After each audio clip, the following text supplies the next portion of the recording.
साहब तुम कैसे गाड़ी चलाता है दिखाओ ना। गाड़ी सीखना है पंचो। साहब मेरा को सीखना है। पहले तुम देखो क्यों ड्राइवर साहब मैं सीखना है आप सिखा। तो 1 महीना मेरे साथ में ट्रेनिंग देना पड़ेगा। ये गियर है, स्टीयरिंग है, ये अभी पुराना मॉडल का है जो बड़ा स्टीयरिंग है। इसके बाद में इधर में क्लच है, ये मिडिल वाला ब्रेक है और ये एक्सीलेटर है और ये है आपका आरपीएम मीटर। नजदीक करके दिखाइए थोड़ा। आरपीएम मीटर है ये जो कि 40 तक है और ये है एयर मीटर।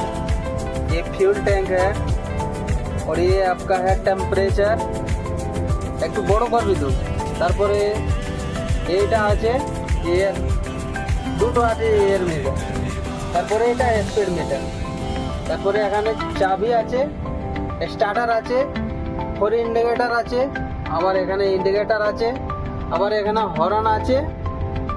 1 মাস থাকলে এই সিস্টেমটা পুরো বুঝে গেলে তুমি ড্রাইভারিং শিখতে পারবে।